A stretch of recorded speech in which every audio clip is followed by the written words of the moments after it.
अपूर्ण भाग 2. लेखक हर्षद मोलेश्री. हरी ईशाच्या ऑफिसखाली येऊन तिची वाट पाहत होता. 3 तास झाले पण ईशा आलीच नाही. तिचा फोनही लागत नव्हता. हरी सारखा इकडून तिकडे चक्रा मारत बसला होता. तेव्हाच त्याची नजर ईशावर पडली. ईशा हरीच्या जवळ येऊन थांबली. दोघेही शांत उभे होते.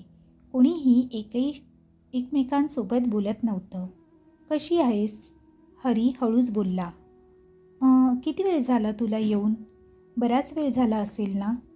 ॲक्च्युली ते एक मीटिंग होती आणि मी सांगायला विसरली तुला. वरून रेंज पण नव्हती सेलमध्ये ईशा म्हणाली. हरी फक्त ईशाकडे बघत होता. तो एका शब्दाने काहीच बोलला नाही. कसं आहेस? ईशाने विचारले. ठीक आहे मी. तू बोल, तू कशी आहेस? हरीने विचारले. मी पण ठीक, ईशा म्हणाली.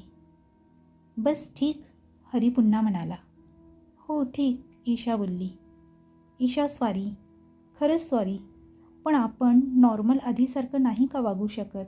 म्हणजे गेल्या किती महिन्यापासून आपली भेट नाही झाली. वरून ते सगळं लग्नाचं प्रकरण. ईशा मला काहीही करून तू हवी आहेस. आय जस्ट लव्ह यू यार. हरीने एका श्वासात मनात जे आलं ते ईशाला बेधडक सांगून टाकलं आणि मग लांब श्वास घेत तो ईशाकडे पाहत होता. ईशा शांत उभी होती. हरीकडे एकटक बघत होती. चुकी तर माझी आहे हरी, मी समजू नाही शकली तुला, पण तू गेल्यानंतर मला कळलं की, ईशा म्हणाली. ईशा सोड ना, जाऊ दे सगळं, हरी म्हणाला. शोना सॉरी शोना. ईशाने हरीला तिच्या मिठीत घेतलं.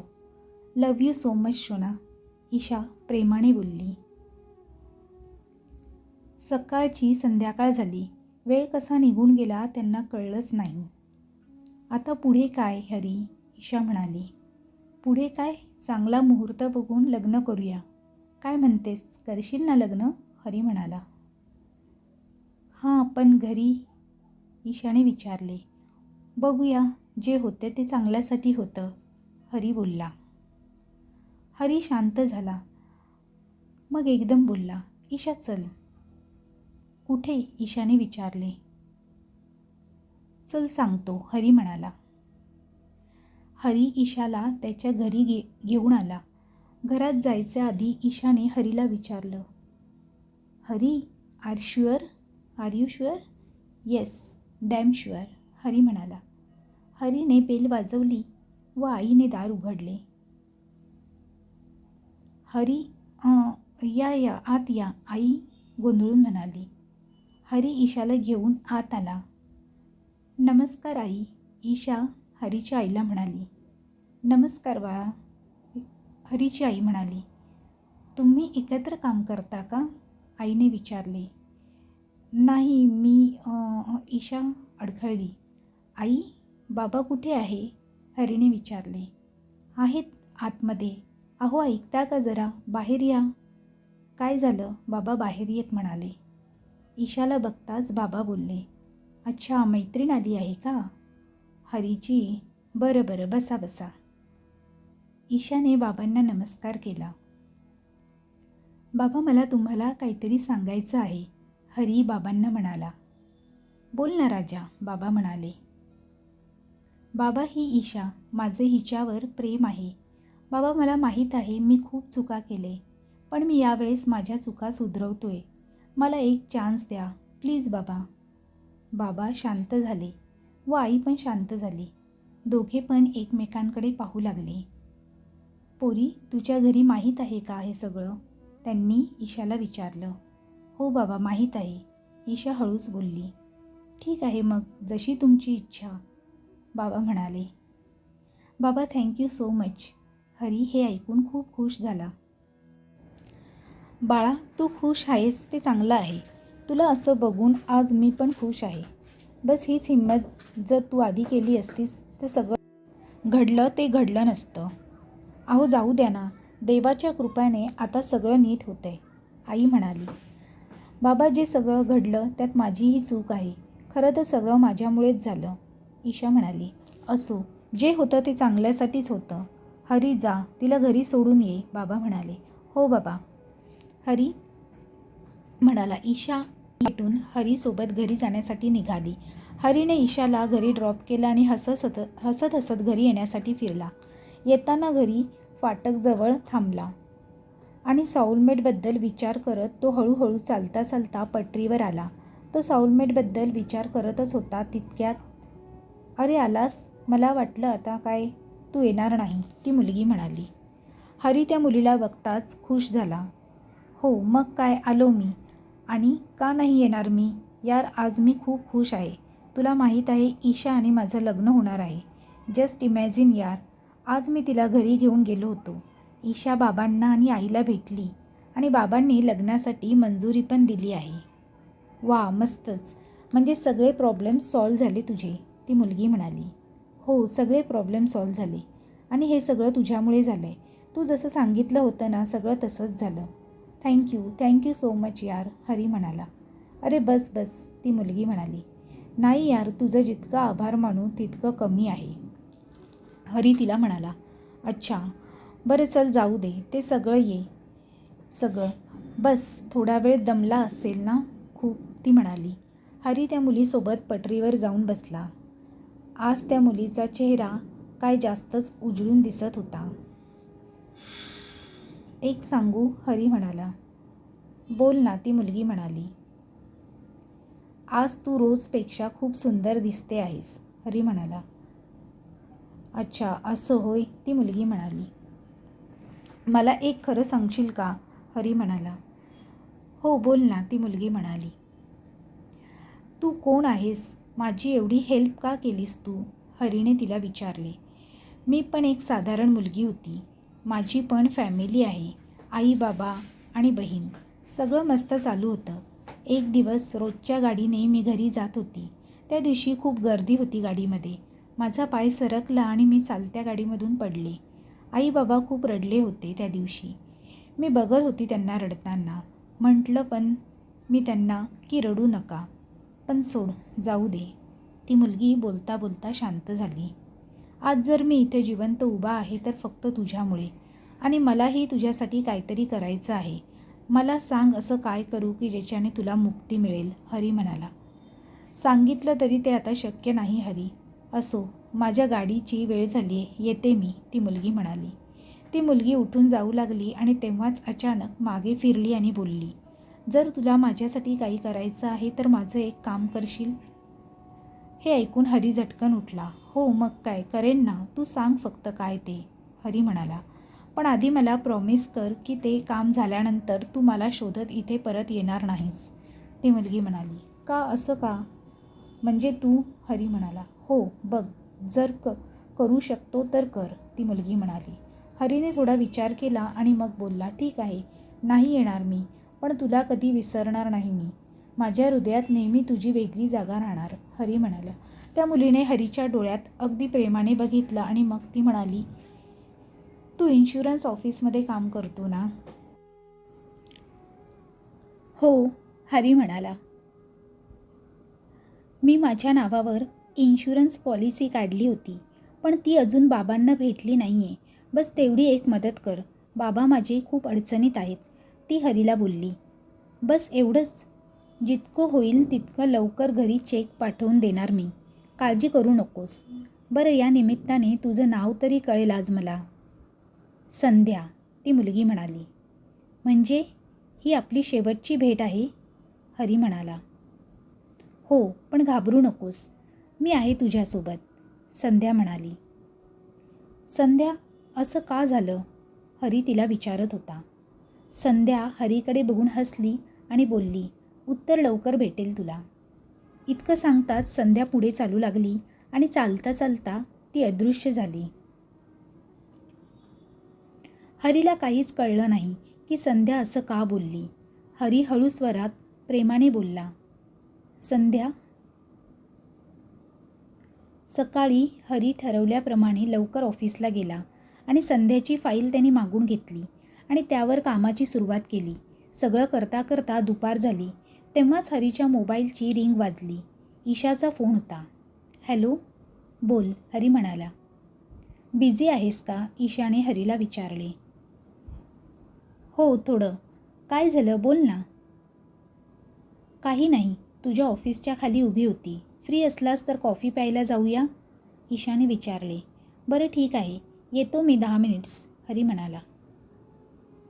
ईशा हरीला कॉफी हाऊसमध्ये घेऊन आली.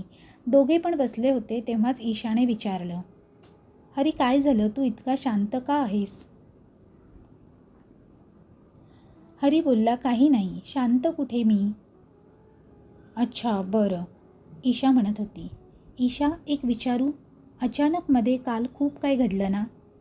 अच्छा बरं आठवलं, काल तू बोललीस की तुझ्या घरी माहीत आहे. हे कधी झालं? हरीने तिला विचारलं. ईशा थोडी लाजली आणि बोलली, परवा जेव्हा तुझा कॉल मी कट केला, आई मागे उभी होती. आईने आपलं बोलणं फोनवरच ऐकलं. मग जेव्हा आईने मला विचारलं तेव्हा मी सगळं आईला सांगितलं. इनफॅक्ट तुला माहीत आहे, आई सगळं ऐकून खूप इम्प्रेस झाली. आईने शेवटी आईच्या बोलण्यावर मी तुला हिम्मत करून मेसेज केला आणि भेटली, ईशा म्हणाली. संध्या, हरी मध्येच बोलला. ईशा काय बोलते त्यावर हरीचं लक्ष नव्हतं. काय बोललास? संध्या? ही कोण आहे संध्या? ईशाने विचारलं. काही नाही ईशा, ऐक, मला एक अर्जंट काम आहे, मी निघतो, संध्याकाळी भेटूया. हरी तिथून उठून निघून गेला. हरी फटाफट ऑफिसमध्ये आला. संध्याची फाईल घेऊन तो सरांच्या केबिनमध्ये गेला. Sir, may I come in? Hari म्हणाला. हां या, कम इन, सर म्हणाले. शुअर सर, हरी आत आला. आज सकाळपासून या एका फाईलवरच काम करत होते तुम्ही, काय झालं? सरांनी विचारलं. Anything personal or what? Yes sir, माझी जवळची मैत्रीण होती ती. फाईल सर 2 महिन्यांपासून अडकली आहे. फाईल सो, हरी म्हणाला. Okay, let me check, sir म्हणाले. हरी फाईल ठेवून निघून गेला आणि संध्याकाळपर्यंत चेक रेडी झाला. जसा चेक हातात आला, हरी खूप खुश झाला. आता अजून उशीर नको करायला, मीच जाऊन चेक देऊन येतो स्वतः, हरीने मनातच ठरवलं. आणि हरी संध्याच्या घराचा पत्ता घेऊन निघाला. 4:30 झाले होते. हरी संध्याच्या घराबाहेर थांबला होता. घराच्या इथं पोचताच त्याचे हातपाय थंड पडले. हरी जसा तसा घराच्या दारावर येऊन थांबला. दार उघडच होतं. हरीने हाक मारली, कोणी आहे का? संध्याची छोटी बहीण तितक्यात आली. हां, 1 मिनिट. पण तिने जसं हरीला बघितलं ती बोलली, तुम्ही? आणि ओरडून तिने बाबांना हाक मारली. बाबा! हरी शॉक झाला की ही त्याला कशी ओळखते. तुम्ही मला कसं ओळखता? हरीने विचारलं. तितक्यात संध्याचे बाबा तिथं आले. संध्याच्या बाबांनी जसं हरीला बघितलं तेव्हा बोलले, तू इथं? तुझी हिंमत कशी झाली इथं यायची? निघ इथून. अरे काका, तुम्ही काय बोलताय? ऐका तर, मी, हरी म्हणत होता. पण संध्याचे बाबा काहीच ऐकत नव्हते. हरीला त्यांनी धक्के मारून घराच्या बाहेर काढलं आणि दार बंद करून टाकलं. हरीला काहीच समजत नव्हतं की काय करावं. जे काही घडत होतं त्याला काहीच कळत नव्हतं की काय आणि का होतंय. हरीने पॉलिसीचा चेक दाराच्या खालून आत टाकली आणि तो खाली उतरला. काय कसे लोक आहेत, हरी असं म्हणत जात होता तेव्हाच ईशाचा फोन आला. कुठे आहेस तू? कधीची वाट बघते आहे मी, ईशा म्हणाली. ईशा ऐक, घरी जा, उद्या भेटूया, जरा कामात आहे मी, हरी तिला म्हणाला. कामात म्हणजे कुठे आहेस? ईशा बोलतच होती आणि हरीने तिथून फोन ठेवून दिला. हरी जे काय आता झालं त्याचा विचार करत होता तेव्हाच त्याला बाबांचा सुद्धा फोन आला. हॅलो, हां बाबा बोला, हरी म्हणाला. हरी कुठे आहेस तू? मूर्ख कुठला, एवढं सगळं करून तुझं पोट भरलं नाही का? बाबा ओरडत होते. बाबा काय झालं? हरीने विचारलं. तू संध्याच्या घरी का गेला होतास? बाबा म्हणत होते. हो बाबा, बाबा 1 मिनिट, तुम्हाला कसं माहीत मी संध्याच्या घरी गेलो होतो? संध्या, ओह शिट. हरीने फोन ठेवला आणि एका क्षणासाठी शांत झाला. हरीला घाम फुटू लागला. त्याचे हातपाय थंड पडले. अचानक घसा पण सुकला. नो नो नो यार. हरी पटकन फाटकजवळ पोचला आणि पटरीवर येऊन जोरजोराने ओरडू लागला. संध्या, संध्या. संध्याच्या नावाने तो ओरडत होता. तेव्हा समोरून गाडी आली आणि हरी स्वतःला वाचवण्यासाठी फिरला आणि पाय सरकून तो पटरीच्या दुसऱ्या बाजूला जाऊन पडला. गाडी वेगाने निघून गेली. हरी रडू लागला. जसं तसं उठून उभा राहिला आणि परत जोरात तो ओरडला. संध्या, प्लीज यार संध्या. हरीच्या डोक्यावरून रक्त येत होतं. तो रडत रडत जोरजोरात संध्याला हाक मारत होता. इथं एका बाजूने गाडी जात होती पण संध्या काय आली नाही. हरी डोक्यावर हात ठेवून तिथेच बसला. घरून सारखा फोन येत होता. ईशा पण त्याला सारखा कॉल करत होती. म्हणून त्याने मोबाईलसुद्धा ऑफ करून टाकला. रात्र झाली पण हरी काय त्या जागेवरून हलला नाही. रात्र झाली, 2:30 वाजून गेले होते आणि अचानक हरी बसल्या बसल्या खाली पडला. पडल्यानंतर जेव्हा हरीने मान वर करून पाहिलं, समोर त्याला एक वेगाचा प्रकाश दिसू लागला. तो प्रकाश हळूहळू त्याच्या जवळ येत होता. हरीला स्पष्ट काही दिसत नव्हतं. त्याच प्रकाशातून संध्या हळूहळू चालत हरीच्या जवळ आली. तिने त्याला हात देऊन उभं केलं. प्रॉमिस केलं होतंस ना तू की नाही येणार परत, मग का आलास? आणि हे काय वेडेपणा आहे? इथं का बसला आहेस? रक्त येते कळत नाही तुला? घरचे वाट पाहत आहेत. ईशा पण कॉल करते ना, संध्या म्हणत होती. हरी बस संध्याला एकटक बघत होता. त्याचे डोळे भरून आले आणि तो हळूच बोलला, संध्या. हां हरी. माझ्यामुळे तुझा जीव गेला ना? माझ्यामुळे तू आज. हरी, तुझी काय चूक यात आता? संध्या म्हणाली.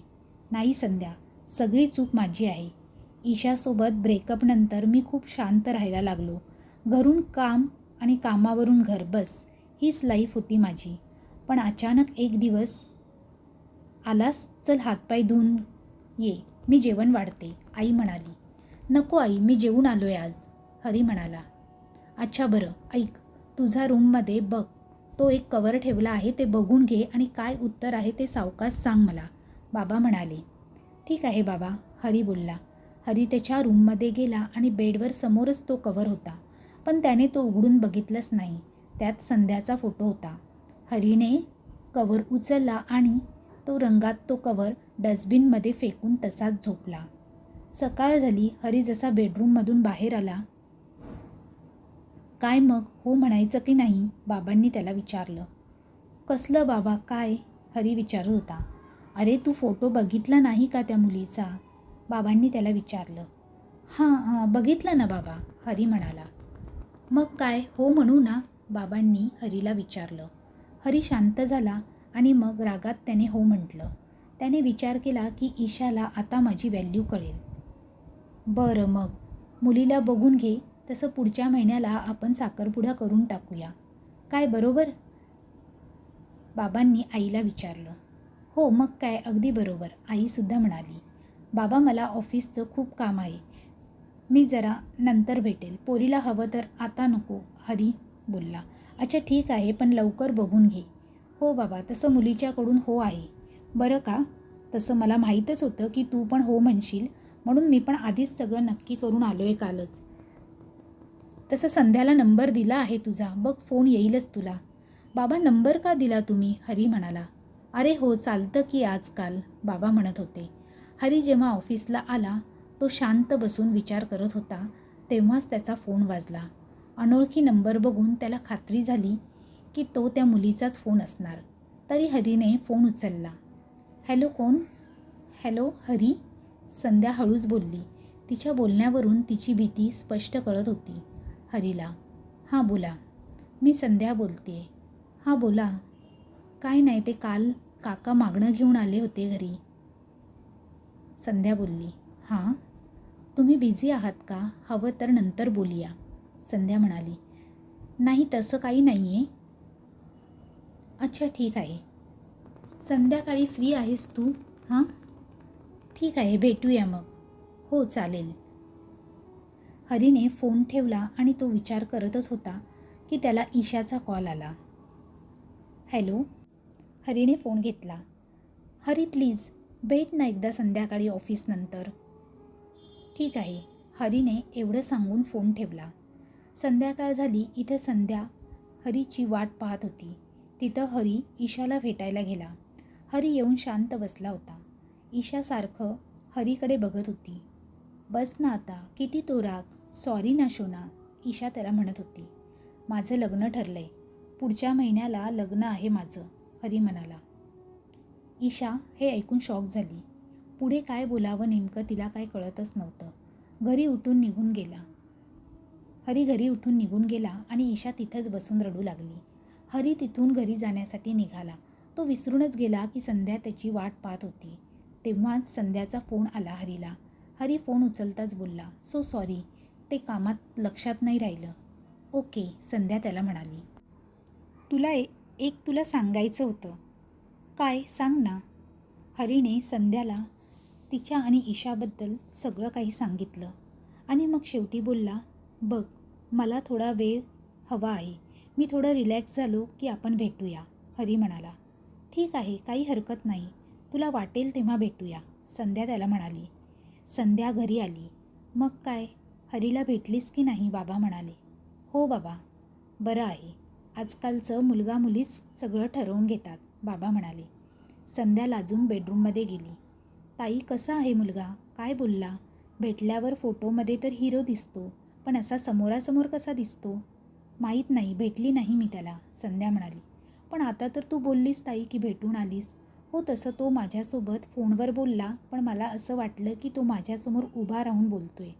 खूप काय सांगितलं त्याने त्याच्या लाईफबद्दल. लपवू पण शकला असता, पण नाही. आणि मला तेच खूप आवडलं, संध्या म्हणाली. दिवस असेच जात होते. त्यात संध्याने भेटण्याचा विषय काढला की हरीसारखं टाळायचा. हरी एक दिवस जेव्हा संध्याकाळी घरी आला तेव्हा त्याला बाबांनी पत्रिका दाखवली. पत्रिका बघूनच हरीचे होश उडाले. पुढे काय बोलावं त्याला कळत नव्हतं. बाबा, पण अचानक कुठे? आता काय, तुमचं चांगलं जुळलं पण आहे. आता बघ, पुढच्या महिन्यानंतर पुढचे 6 महिने कुठलाच चांगला मुहूर्त नाही आहे. 10 दिवस नंतर साखरपुडा आणि मग लग्न, बाबा त्याला म्हणत होते. भाग पुढचा लवकरच येईल. तो अंतिम भाग असणार आहे. जर तुम्हाला माझ्या कथा आवडत असतील तर चॅनेलला लाईक करा आणि कथेला शेअर करा. त्याचप्रमाणे सबस्क्राईब करायला विसरू नका. धन्यवाद.